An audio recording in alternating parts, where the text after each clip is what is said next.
Pour commencer cette vidéo, je vais vous lire une citation d'une personne plutôt éclairée et surtout qui va beaucoup vous parler et résonner dans votre tête tout le long de cette histoire, puisqu'aujourd'hui on va s'attaquer à un sujet très sensible et une histoire pour le coup extrêmement dure à entendre.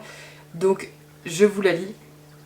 C'est une citation de Maya Angelou qui dit, je cite, « J'ai vraiment vu clairement et pour la première fois pourquoi une mère est vraiment importante. Non seulement parce qu'elle nourrit, aime, câline et même dorlote un enfant, mais parce que d'une manière intéressante et peut-être étrange et surnaturelle, elle se tient dans l'écart. Elle se situe entre l'inconnu et le connu, dans un monde parfait. Tout le monde comprendrait l'importance de la maternité et chaque mère prendrait le relais pour ses enfants. Malheureusement, nous ne vivons pas dans un monde parfait. La maternité n'est réduite à une visite chez le médecin, à un bécher et au sperme d'un inconnu. N'importe qui peut le faire, mais il y en a beaucoup trop qui ne devraient tout simplement pas le faire. Erika Meuret fait partie de celles qui n'auraient pas dû. » Et je pense que maintenant, ce texte, vous avez compris de quoi on va parler. Et vous avez compris pourquoi cette vidéo va être difficile.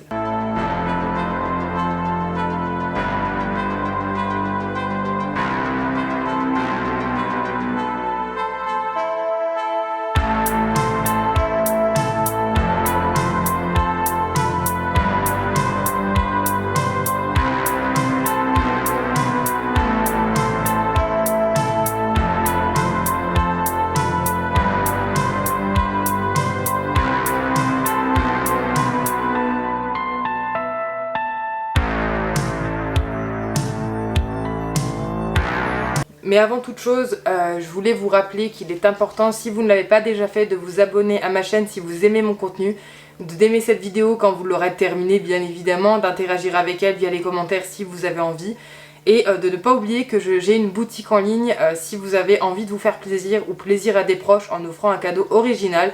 Je vous invite à aller y faire un tour, c'est super sympa et moi ça me soutient en dehors de YouTube, c'est mon métier à temps plein depuis maintenant 3 ans. Donc n'hésitez pas à aller y faire un tour. Sur ce, installez-vous confortablement, prenez-vous quelque chose à grignoter puisque c'est une vidéo qui risque d'être assez conséquente. Et c'est parti pour l'histoire du jour. Le 24 août 2014, une habitante de Blackstone dans le Massachusetts appelle la police pour leur faire part d'une terrible découverte près de chez elle. Et ce que s'apprête à découvrir la police dépasse clairement tout ce qu'ils auraient pu imaginer. Après avoir vu cette vidéo, je peux vous assurer que vous ferez peut-être attention à vos voisins, à vos proches. C'est pas parce qu'une maison a l'air très cool de l'extérieur ou que les gens sont sympathiques ou montrent sur les réseaux sociaux des images bien jolies de leur vie que c'est réellement le cas. Et je peux vous assurer que les gens montrent toujours ce qu'ils ont envie de montrer et que ce n'est jamais forcément la réalité. Pour Betsy Brown, la journée du 28 août 2014 avait commencé comme toutes les autres. Son petit garçon de 10 ans était parti jouer tranquillement chez son voisin et tout se passait plutôt bien. Dans l'après-midi, elle va recevoir un coup de téléphone du voisin, donc le petit garçon avec lequel jouait son fils, qui va lui poser une question qui va l'interpeller tout de suite. La question est assez simple, il va lui demander tout simplement comment on fait pour qu'un bébé arrête de pleurer.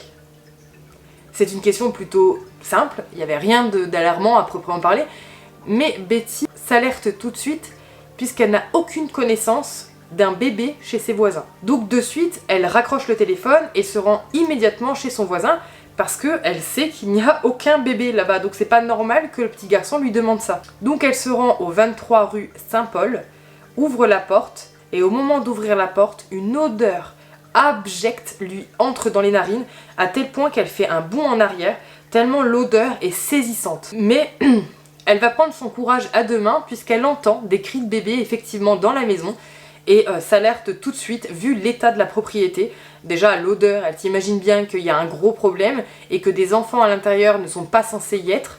Donc elle se bouche les narines comme elle peut et entre dans la maison pour essayer de retrouver son fils déjà principalement et également les petits enfants qui sont en train d'hurler.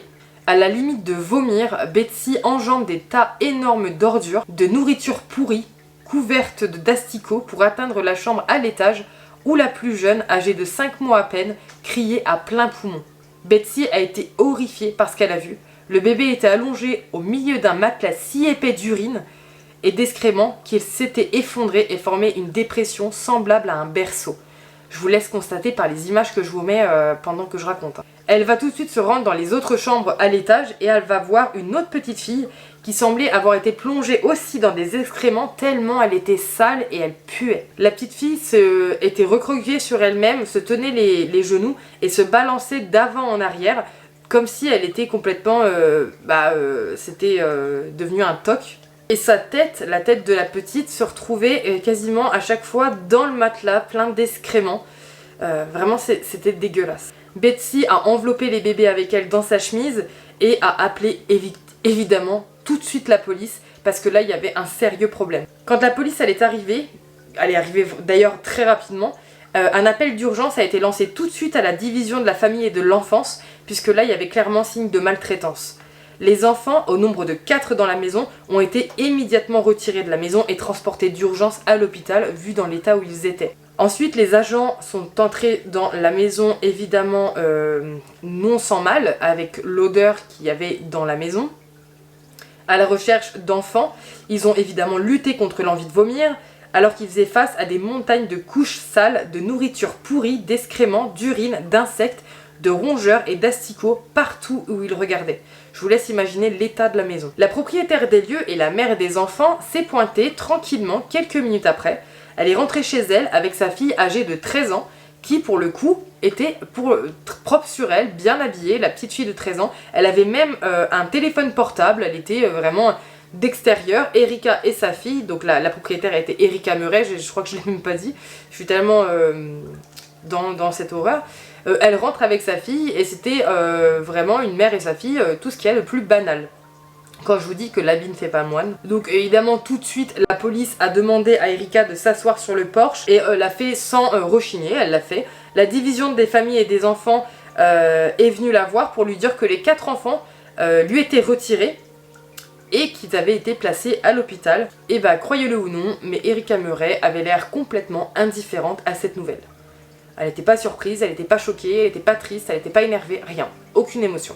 Elle a juste répondu « Oh d'accord ». Et elle a ajouté juste derrière « Faites attention de ne pas laisser sortir le chat ». Avant de parler de l'horreur qui s'est passée dans la maison, puisque croyez-moi c'est pas tout, on va aller faire un point vite fait sur qui est Erika Murray pour essayer de comprendre un peu comment une mère peut laisser des enfants dans une telle horreur. Eh bien on va faire un petit point sur sa vie. Erika Murray a vécu 2 vies très distinctes. Dans une vie, si on peut dire c'est du sens figuré bien évidemment, elle était une mère qui, par son apparence extérieure, encore une fois, adorait sa fille de 13 ans et son fils de 10 ans, donc ses 2 enfants. Oui, il y en a plus, mais attendez. Ses publications sur les réseaux sociaux étaient remplies de photos de repas faits maison, de recettes, de costumes d'Halloween faits maison et des enfants heureux. Encore une fois, c'est ce que je vous disais au début de la vidéo. Ce qu'on montre sur les réseaux sociaux n'est pas une vérité absolue et ça prouve encore une fois, et il y a énormément d'histoires comme ça où des gens partagent leur vie sur les réseaux, c'est idyllique et ça n'est pas le cas dans la réalité. D'ailleurs il y a eu une grosse affaire, je sais pas si vous en avez entendu parler, c'était une influenceuse je crois américaine à plusieurs millions d'abonnés qui partageait ses tips dans l'éducation de ses enfants, qui a été accusée de maltraitance et condamnée pour ça. Voilà. Elle était suivie sur les réseaux sociaux pour ça. Voilà, parenthèse fermée. D'ailleurs, l'aînée des enfants, la jeune fille de 13 ans, avait toujours les dernières technologies avec elle, les derniers téléphones, le dernier iPad. Enfin vraiment, même à l'école, les gens devaient se dire presque qu'ils avaient de la chance, quoi. La petite avait de la chance, elle avait des parents qui s'occupaient d'elle, elle avait toujours des choses à disposition plus ou moins chères d'ailleurs. Et d'ailleurs l'enfant de 10 ans, donc le deuxième enfant qui était avec eux, pareil, il avait toujours de très bons jeux, les derniers jeux, etc. Donc vraiment, d'un point de vue extérieur, on ne pouvait pas s'imaginer l'horreur qu'allait se retrouver dans sa maison. Les 2 enfants, ils avaient des amis, ils étaient actifs à l'école, donc ils n'étaient pas isolés. Comme par exemple, il y avait une histoire, je vous en ferai une vidéo, je pense qu'elle m'avait vachement marqué aussi, où il y avait, alors je me rappelle plus du nom, je pense que vous connaissez, il y avait 13 enfants qui avaient été maltraités dans une maison. Vous avez fait l'école à domicile, j'arrive plus exactement. Et eux, ils sortaient pas de chez eux, en fait, de jamais. Mais là, non, c'était pas le cas, ils sortaient, les enfants étaient juste normaux. Erika et son petit ami, qu'on apprendra après plus en détail qui il est, c'était le père du coup des 2 enfants, donc Raymond Rivera. Ils organisaient des fêtes d'anniversaire dans des pizzerias, Ils allaient dans des restaurants de type arcade pour les enfants, donc vraiment ils organisaient des soirées de patinage, ils organisaient vraiment plein de soirées avec les amis des enfants. Et du coup, bah pareil, encore une fois, d'un point de vue extérieur, c'était juste incroyable, des bons parents. Vu de l'extérieur, rien semblait inhabituel, mais quand les gens y réfléchissaient, il y avait beaucoup de choses très étranges. Déjà, Erika n'invitait jamais personne chez elle, que ce soit des parents d'élèves ou même des amis, ça n'était jamais le cas. L'enfant de Betsy, qui était parti jouer avec le garçon, était censé jouer dehors et pas dans la maison. Et en fait, je pense que c'est des enfants, hein, ils ont fini par rentrer, peut-être que justement le fils d'Erika entendait un petit pleurer et sont rentrés à cause de ça, ou je ne sais pas, mais à la base, elle n'invitait personne chez elle. Et d'ailleurs, aucun enfant n'était autorisé à recevoir des amis à leur domicile. Donc c'est que vraiment, ils devaient jouer à l'extérieur. Ils ont dû enfreindre la règle. Et en fait, les gens trouvaient pas ça bizarre dans le sens où ils se sont dit c'est forcément qu'il y a quelque chose d'horrible à cacher à l'intérieur de cette maison. Mais l'entourage, par contre, avait énormément d'écho et savait que Raymond était très violent envers Erika et sa famille et pensait qu'Erika avait plus honte du traitement qu'elle recevait de son petit ami ou mari, je sais plus si ils sont mariés, à ce moment-là. Et c'est pour ça en fait qu'elle n'invitait personne à son domicile parce qu'elle voulait pas que les gens soient témoins de ça en fait, tout simplement. Donc là, comme je vous expliquais, Raymond Rivera était quelqu'un d'extrêmement violent, verbalement et mentalement, envers sa famille, que ce soit Erika ou ses enfants. Il contrôlait totalement les finances de la maison, donc toute la famille dépendait de lui. Et d'ailleurs, il estimait que c'était normal et que tout le monde lui obéisse parce que lui, il payait le prix de son autorité. Et surtout parce qu'il était un homme. Voilà. Lui, il a travaillé chez Starple pendant qu'il vivait dans la maison de l'horreur, parce que cette maison a été intitulée la maison de l'horreur, qu'il a contribué d'ailleurs à créer. Lors de la perquisition de la maison, il a été découvert que Monsieur Rivera vendait de la marijuana à la maison et qu'il cultivait une seule plante de marijuana au sous-sol. Voilà comment il gagnait à peu près sa vie. En plus, il vendait de l'herbe, tout simplement, dans le foyer où ses enfants grandissaient. Ouh, ça commence à dessiner un beau tableau. En plus des enfants qui ont été retirés de cette maison, la police va retirer également 2 animaux complètement affamés de la maison aussi. Ils étaient complètement dans un état pitoyable, donc ils vont être retirés et placés dans des associations pour les remettre en état tout simplement, puisque là il y avait également maltraitance sur animaux. Les enquêteurs ont commencé à interroger les 2 enfants les plus âgés, donc la petite fille de 13 ans ainsi que le garçon de 10 ans, pour essayer de comprendre ce qui se passait au sein du domicile. Et rien de mieux que d'interroger les enfants pour essayer de comprendre. Ils leur ont demandé qui étaient les 2 petits... Enfin, ils ont trouvé 2 autres enfants en fait à l'étage, et dans un état complètement différent du leur, donc ils ont essayé de comprendre qui ils étaient. Et les enfants ont juste répondu que maman gardait des enfants qui n'étaient pas les siens à l'étage et qu'il fallait pas y aller. Voilà, c'est tout ce qu'ils savaient, et puis eux... ils écoutaient ce que leur mère leur disait, hein, même si ils ont grandi dedans, donc c'est un peu compliqué de leur vouloir, si on peut dire. Erika va être interrogée forcément concernant les 2 enfants qui ont été retrouvés dans un état pitoyable à l'étage, et Erika va leur dire que ce ne sont pas ses enfants et que ce sont les enfants d'une certaine Michelle Ridgeway. Et en prouvant, elle va montrer un profil sur les réseaux sociaux en disant voilà, c'est elle la mère, je les garde pour le moment, mais ce ne sont pas mes enfants. Après une petite enquête, le profil de cette fameuse Michelle Ridgeway, il s'avère que c'était un profil créé par Erika Murray. Voilà, c'était la même personne, c'est juste qu'elle a mis une perruque et des lunettes sur la photo de profil pour essayer de berner la police. D'ailleurs, les enfants ils vont déclarer aussi aux enquêteurs que l'enfant de 3 ans qui avait été retrouvé à l'étage frappait contre les murs tous les soirs et que les cris de la petite fille de 5 mois ont été décrits comme fulgurants et que c'était invivable. Je vous laisse imaginer juste l'horreur. Alors, le plus improbable, c'est que quand ils ont interrogé Raymond Rivera, donc le mari de Erika, sur les enfants qui étaient retrouvés à l'étage, lui il a dit non, je sais pas, je ne savais même pas qu'il y avait des enfants à l'étage. Genre pour lui, il n'était pas au courant, du tout. Genre il vivait dans la maison, c'est lui qui contrôlait la maison, mais il n'était pas au courant qu'il y avait des enfants à l'étage. Bien sûr. Quand on a demandé le prénom des enfants à Erika, elle a dit qu'elle n'avait jamais pris la peine de les nommer. Donc ils n'avaient pas de nom. Voilà. Donc les 2 enfants qui avaient été emmenés à l'hôpital ont été examinés aux urgences, évidemment. et elles souffraient de maigreur avancée, elles étaient complètement affamées et dans un état lamentable au niveau de l'entretien. Ils ont retrouvé des asticots un peu dans leur, si on peut dire dans leurs habits, enfin dégueulasse. La petite fille de 3 ans, elle était tellement terrifiée qu'elle pliait son corps en deux tout le temps, donc elle ne restait jamais droite, la tête tombant entre ses petites jambes pour essayer de se protéger continuellement, même quand elle était aux urgences. Elle avait tellement développé cette façon de faire que quand elle a été retirée de cette horreur, elle n'arrivait pas à s'en défaire. Les 2 filles avaient la tête déformée, vraiment en fait à l'arrière du crâne c'était tout plat. Et en fait c'est simplement parce que toute la journée elles étaient continuellement, elles ne bougeaient pas en fait, elles étaient allongées dans leur lit dégoûtant. Et du coup en fait quand les enfants naissent, leur crâne est mou.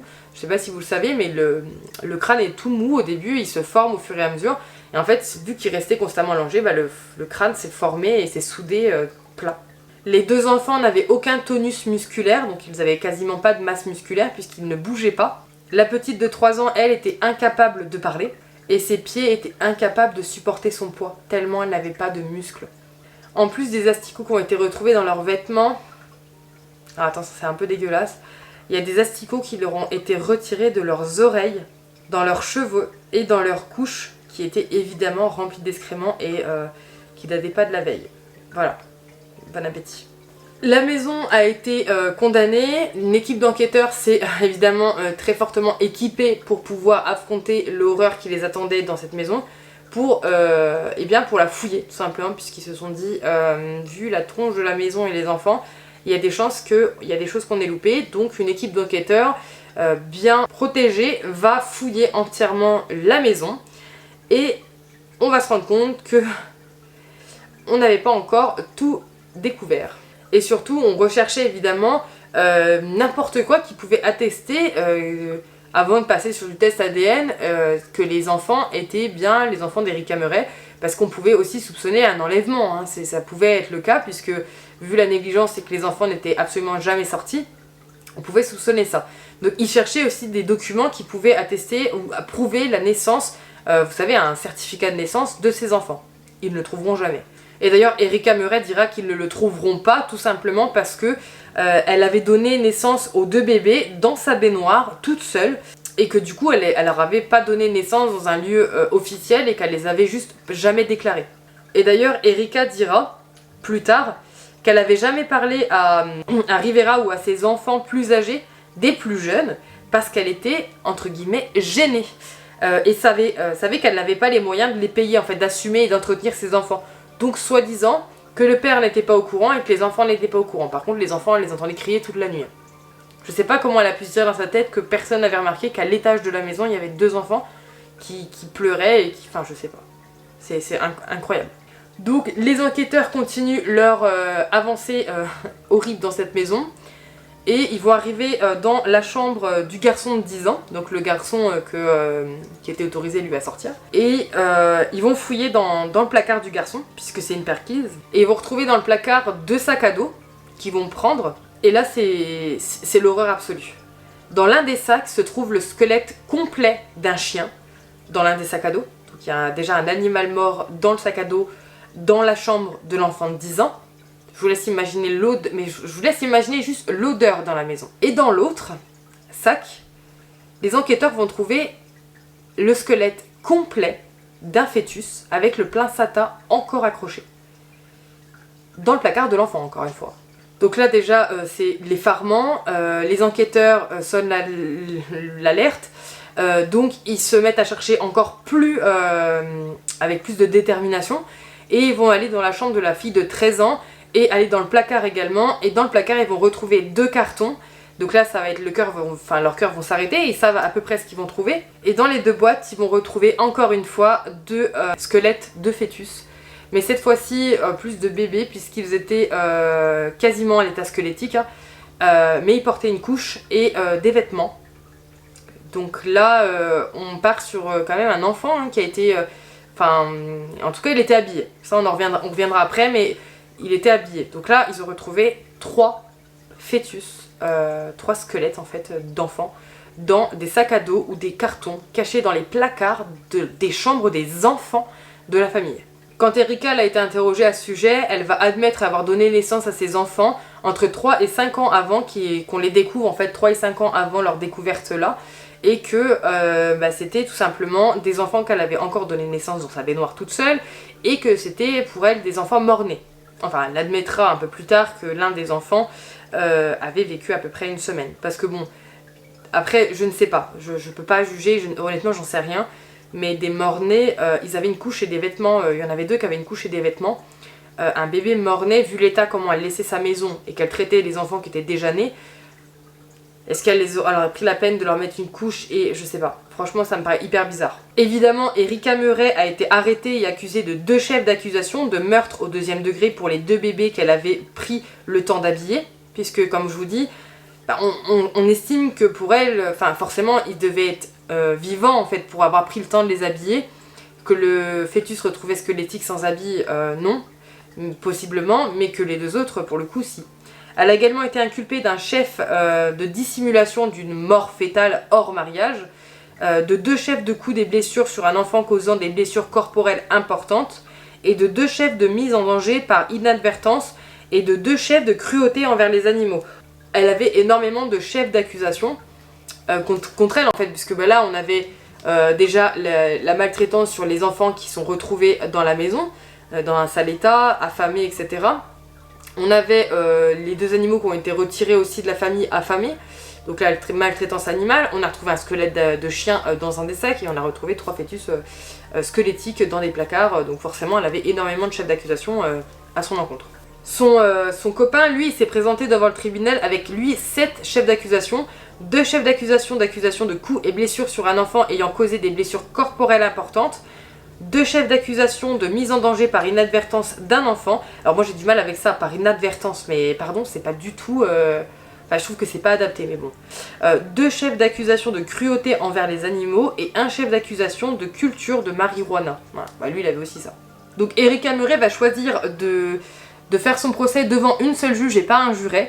Et la juge qui va être choisie pour son procès sera la juge Janet Compton Walker, plutôt qu'un procès du coup devant un jury. On pourrait supposer qu'il s'agisse d'une décision calculée d'Erika Murray, qui selon son avocat d'ailleurs souffrait d'une grave maladie mentale, car elle ne savait que la plupart des habitants de Worcester, dans le Massachusetts, savaient à son encontre, puisque forcément ça avait effectivement fait le tour du monde, de toute façon, forcément. Et elle savait que si elle devait convaincre un jury, ça allait être très compliqué de convaincre qu'elle y était pour rien ou qu'elle était folle alliée. Après 5 ans de procès, Erika a été reconnue coupable de coups et blessures sur un enfant et de cruauté envers les animaux en juin 2019.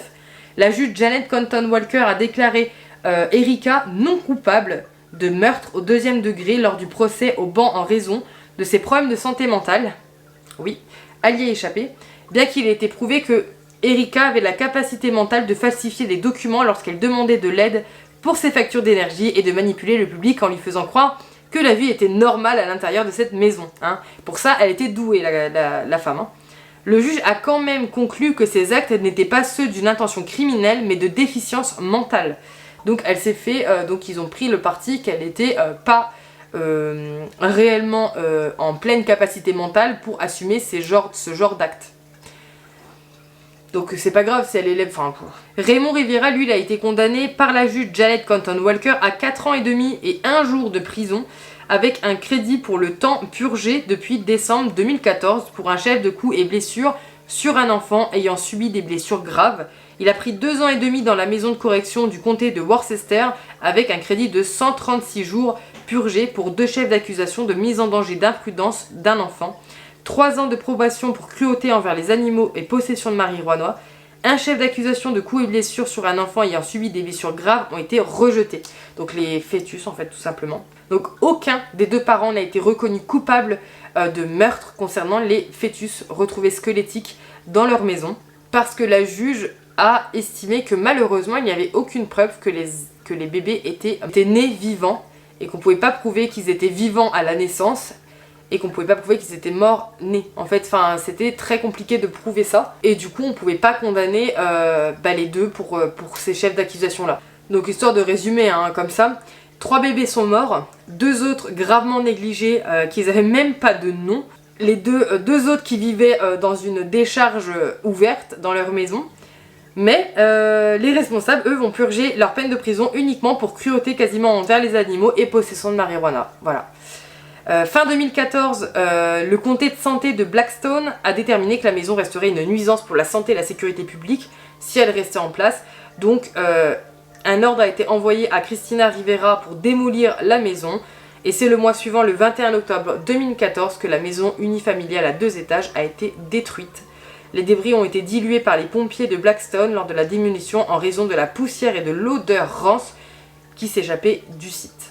Donc faisons le point sur cette histoire. On a une mère de famille hein, avec des énormes guillemets, qui se fait choper par pure inadvertance. Si l'enfant n'avait pas appelé la voisine, on ne saurait jamais ce qui s'est passé, et je pense que les 2 enfants à l'étage malheureusement n'auraient sûrement pas survécu dans le temps. On retrouve une maison, c'est même pas une maison, c'est une décharge publique, où l'odeur est juste atroce, je ne sais pas comment on peut vivre dans ça. 2 enfants se retrouvaient à l'étage, affamés, mal nourris, et surtout dans un état lamentable, à tel point que des asticots leur sortent des oreilles, je ne sais pas si vous vous rendez compte. Ils sont enlevés à leurs parents, il y a clairement signe de négligence et de maltraitance. À côté de ça, les enquêteurs arrivent à retrouver un squelette de chien et 3 squelettes de fœtus dans les placards des enfants à l'étage de la maison. Et il y a un plan de marijuana, hein, évidemment, hein, mais ça c'est incroyable, il a été condamné pour ça mais pas pour le reste. Et au final, les parents sont condamnés à des peines minimes parce qu'on estime que d'une, ils sont déficients mentaux, et de 2, on ne peut pas prouver que les enfants étaient nés vivants. Voilà la justice. C'est incroyable. Il y a des vies qui se sont arrêtées à cause de personnes. Il y a clairement eu atteinte à la vie, parce que si on n'était pas arrivé avant, si on n'était pas arrivé tout court, si on avait laissé courir le temps, je pense que les 2 enfants qui ont été retrouvés, ils seraient morts, honnêtement. Mais bon, a priori, je pense quand même que les enfants, en grandissant, notamment la fille de 13 ans, a fini par comprendre qu'il y avait un sérieux problème chez elle, hein, j'espère. Et voilà, la peine minime. Moi, ça me rend dingue. Cette histoire m'a rendu, m'a franchement énervée. Je trouve ça horrible, mais ça, c'est la justice. Hein. Partout où elle est, on peut lui reprocher énormément de choses. Hein. Je peux vous assurer que c'est assez énervant de lire ça, honnêtement. Je sais pas si vous connaissiez cette histoire. Moi, cette histoire, je la connaissais pas. Je suis tombée dessus pendant des recherches. Du coup, c'est comme d'hab, en fait. Je fais des recherches sur un sujet, je tombe sur une autre, et je finis par faire la vidéo sur ce sujet-là, et puis sur celui-là. Enfin, moi, je suis un peu... Mais lui, il finira par arriver, mais bon, du coup, je tourne. Là, les 2 dernières vidéos, c'est un peu ça. Hein. C'est des sujets qui me sont tombés dessus. Donc n'hésitez pas à me dire si vous la connaissiez en commentaire, me dire ce que vous en avez pensé, et n'hésitez pas à interagir avec la vidéo comme d'habitude, vous abonner, c'est hyper important.